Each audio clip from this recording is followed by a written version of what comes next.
Hello, जय हिंद दोस्तों। कैसे हैं आप लोग। माँ Gayatri ready point official YouTube channel पर आपका स्वागत है। तो आइए दोस्तों, आज हम राजनीतिक शास्त्र के बहुत ही मोस्ट इम्पोर्टेंट टॉपिक जो पॉइंट है वो मौलिक अधिकार को समझेंगे। हम लोग को मौलिक अधिकार संविधान में कितना दिया गया है इस चीज़ को समझेंगे। अभी देखिए होता क्या है जनरली कि इंडिया में आदमी रह रहा है, लेकिन हम लोग का मौलिक अधिकार ऐसा कौन अधिकार है जिसको हमको मिला हुआ है वो हम उसका यूज कर सकते हैं, लेकिन बहुत को क्या है कि इंडिया में पते नहीं है कि हमको मौलिक अधिकार ही मिला हुआ है, तो उसको बस उसका शोषण किया जा रहा है।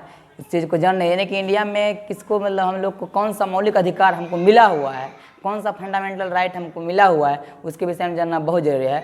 आइए आज उसको बहुत ही सरल तरीका से समझने का प्रयास करते हैं कि मौलिक अधिकार किस तरह का हम लोग को मिला हुआ है।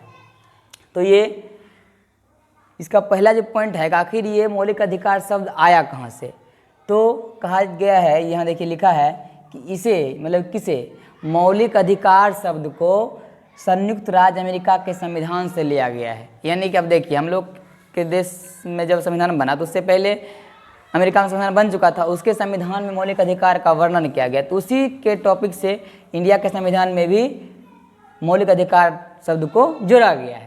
तो यानी कि याद रखिएगा कि ये जो मौलिक अधिकार जो है ये किस संविधान से लिया गया है, अमेरिका के संविधान से। फिर कहता है कि इसका वर्णन, अगर मान लीजिए मौलिक अधिकार अब ले लिया गया है तो ये मौलिक अधिकार भारतीय संविधान में कहाँ लिखा हुआ है, कहाँ दर्शाया, उस चीज़ को जानना जरूरी है कि नहीं है। तो ये देखिए कहता है इसका वर्णन भारतीय संविधान के भाग 3, किसमें, भारतीय संविधान में कुल 22 भाग है, उसमें से भाग 3 में दर्शाया गया। और भाग 3 में मतलब अनुच्छेद 12 से 35 तक में इसको रखा गया है। ठीक है, तो याद रखिएगा इसका वर्णन भारतीय संविधान के भाग 3 अनुच्छेद 12 से 35 तक में। अब देखिए क्या कहता है, बहुत इंपॉर्टेंट है, बार बार क्वेश्चन पूछा जाता है कि इस भारतीय संविधान के भाग 3 को किस किस नाम से जानते हैं। तो याद रखिएगा भारतीय संविधान भाग 3 को भारत का अधिकार पत्र या मैग्ना कार्टा भी कहा जाता है। देखिए इन्हें कि भाग 3 को भारत का अधिकार पत्र भी कहा जाता है और या तो मैग्ना कार्टा भी कहा जाता है। ठीक है, फिर कहता है कि भाग 3 को मूल अधिकारों का जन्मदाता भी कहा जाता है। यानी कि अगर हम कहेंगे कि भारतीय संविधान मूल अधिकार कहाँ है तो भाग 3 में है, यानी कि मूल अधिकार का जन्म कहाँ हुआ है, भाग 3 में। इसीलिए भाग 3 को मूल अधिकारों का जन्मदाता, क्योंकि उसका वहीं से जन्म हुआ है, इसलिए उसको कहा गया भाग 3 को मूल अधिकारों का जन्मदाता भी कहा जाता है। यानी भाग 3 का 3 नाम, भारत के मूल अधिकार का पत्र, दूसरा कहा मैग्ना कार्टा, तीसरा कहा मूल अधिकारों का जन्मदाता, इस तरह से। ठीक है, नेक्स्ट पॉइंट कहता है मौलिक अधिकारों में संशोधन हो सकता है। यानी कि हम लोग को जो मौलिक अधिकार मिला हुआ है वो मतलब एक तरह से स्थायी नहीं, उसमें संशोधन किया जा सकता है, मतलब शुद्धिकरण किया जा सकता है।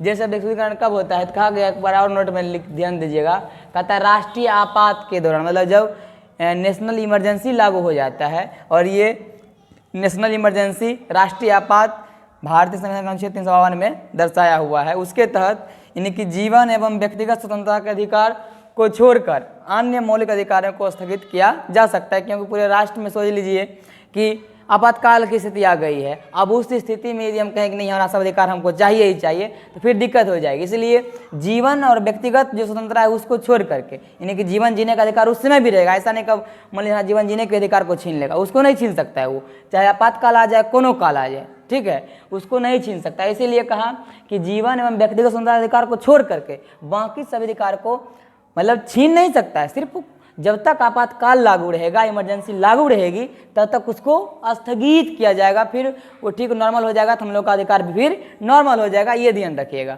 फिर कहता है देखिए कि मूल संविधान में, यानी जिस समय संविधान का निर्माण हुआ था उस समय मौलिक अधिकार कितने थे, 7 थे, लेकिन वर्तमान की बात किया जाए तो वो 6 है। कहता है लेकिन 44वें संविधान संशोधन, अब ये 44वें संविधान संशोधन कब हुआ था तो 1979।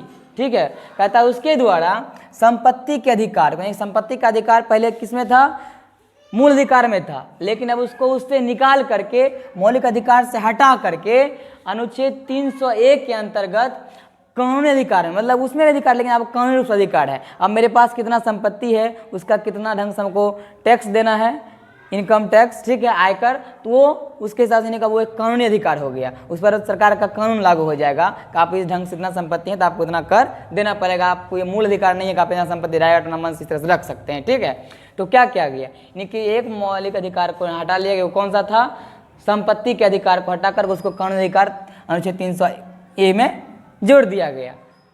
फिर कहता है 1931 ईस्वी की कराची अधिवेशन में, अब देखिए आखिर बात आएगा ना कि मूल अधिकार मतलब कब से, जब 1931 ईस्वी में कराची अधिवेशन हुआ था, उसमें कांग्रेस ने अपना घोषणा पत्र में मूल अधिकारों की मांग की थी। उसमें शासन अंग्रेज का था, लेकिन जब अधिवेशन हुआ तो उसमें अंग्रेज से मांगा गया था कि नहीं, हम लोग के संविधान में मूल अधिकार भी होना चाहिए। कब मांगा गया था, कराची अधिवेशन। कराची अधिवेशन कब हुआ था, 1931 में। और फिर कहता है कराची अधिवेशन जो हुआ था कांग्रेसों का, तो उस अधिवेशन का अध्यक्ष कौन थे, तो सरदार वल्लभ भाई पटेल थे। अब मान लीजिए उसका अध्यक्ष तो वो थे, लेकिन मूल अधिकारों का प्रारूप तैयार किसने किया था, बनाया किसने था, तो पंडित जवाहरलाल नेहरू ने। ये सब पॉइंट को याद रखिएगा, ठीक है। अब कहता है नेक्स्ट पॉइंट की मूल अधिकार। अब मान लीजिए कि 7 में से एक संपत्ति का अधिकार तो निकाल लिया, तो अब जो 6 बच गया तो वो कौन कौन से हैं, तो देखिए उसमें पहला कहता है समता या समानता का अधिकार, यानी कि इंडिया में जितने भी पॉपुलेशन है, मतलब जितने भी व्यक्ति हैं, सभी जितने भी नागरिक हैं, सब आपस में क्या है, एक समान है, सभी को समान अधिकार मिल रहा है, यानी कि सब एक समान है, समानता का अधिकार। फिर कहता है समानता का अधिकार जो है वो किस में दिया हुआ है, अनुच्छेद 14 से लेकर के 18 में दिया हुआ है, ठीक है। अनुच्छेद 14 से लेकर के 18 में दिया हुआ है, तो याद रखिएगा, यानी कि समता या समानता का अधिकार जो हमको मिला है वो अनुच्छेद 14 से 18 में उसका वर्णन किया हुआ है, ठीक है। फिर नेक्स्ट कहता है स्वतंत्रता का अधिकार, यानी कि हम स्वतंत्र हैं, इसका अधिकार, इसका वर्णन संविधान के अनुच्छेद 19 से 22 में किया गया है। फिर कहता है शोषण के विरुद्ध अधिकार, यानी कि अगर मेरा कोई शोषण कर रहा है, कोई हमको शोषित कर रहा है, तो हम उसके विरुद्ध हम आवाज़ उठा सकते हैं, और इसका वर्णन किया गया है किसमें, भारतीय संविधान के अनुच्छेद 23 और 24 में। फिर है कि धार्मिक स्वतंत्रता का अधिकार। अब देखिए हम किसी भी धर्म को अपना सकते हैं, कभी किसी को त्याग सकते हैं, इसमें कोई किसी का मतलब दबाव नहीं है, जिसका अधिकार है, और इसका वर्णन किसमें किया गया है, भारतीय संविधान के अनुच्छेद 25 से 28 में। फिर कहता है संस्कृति और शिक्षा संबंधी का, यानी कि हमको शिक्षा मिलना है, हमको शिक्षा लेना है और अपना संस्कृति को अपना हिसाब से चलाना है, इसका संबंधी अधिकार हमको मिला हुआ है, तो किस में, अनुच्छेद 29 और 30 में इस चीज़ का जिक्र किया हुआ है। फिर कहता है संवैधानिक उपचारों का अधिकार। अब देखिए यानी संवैधानिक उपचारों का अधिकार होता है हम लोग को जो अधिकार मिला हुआ है, सही में वो अधिकार हमको मिल रहा है कि नहीं मिल रहा है, कोई उसका मतलब हमसे गलत यूज तो उसका नहीं कर रहा है, तो उसके लिए भी एक अधिकार दिया गया, उसको कहते हैं संवैधानिक उपचारों का अधिकार। इसको जो है संवैधानिक उपचारों का अधिकार को जो है भीमराव अम्बेडकर ने भारत संविधान का आत्मा भी कहा है, क्योंकि मूल अधिकार तो हमको दे दिया गया है, क्या उस अधिकार का हनन तो नहीं हो रहा है, तो उसके लिए उपचार का व्यवस्था किया गया है, तो उसका अनुच्छेद किस में है, अब 32 में। अब आप कहिएगा सर यहाँ से सिलसिला चल रहा था कि 14 से शुरू हुआ, 14 से 18, फिर 19 से 22, फिर 23 से 24, फिर 25 से 28, फिर 29 से 30, और 30 के बाद आप कहिएगा 32 सर आ गया था, और दूसरा कहाँ चला गया, 31 कहाँ चला गया। तब देखिए वो जो 31 था कौन था, वही था संपत्ति का अधिकार, ठीक है, उसी को तो हटा करके किस में रख दिया गया, कानून अधिकार 300 के ए में अनुच्छेद में रख दिया गया, ठीक है, इसीलिए यहाँ आपको 31 नहीं मिलेगा। तो ऐसा करते हैं दोस्तों कि आज जो हम मौलिक अधिकार समझाए हैं ये आप लोग को बिल्कुल समझ में आ गया होगा। अब देखिए कि ये जो हम 6 टॉपिक है, इसी 6 टॉपिक हम बारी बारी से डिटेल्स पढ़ेंगे नेक्स्ट क्लास में, ठीक है। यदि ये वीडियो अच्छा लगा हो तो प्लीज़ माँ Gayatri study point official YouTube channel को लाइक करें, सब्सक्राइब करें, शेयर करें, बेल आइकन को दबाएं, कमेंट करें। धन्यवाद।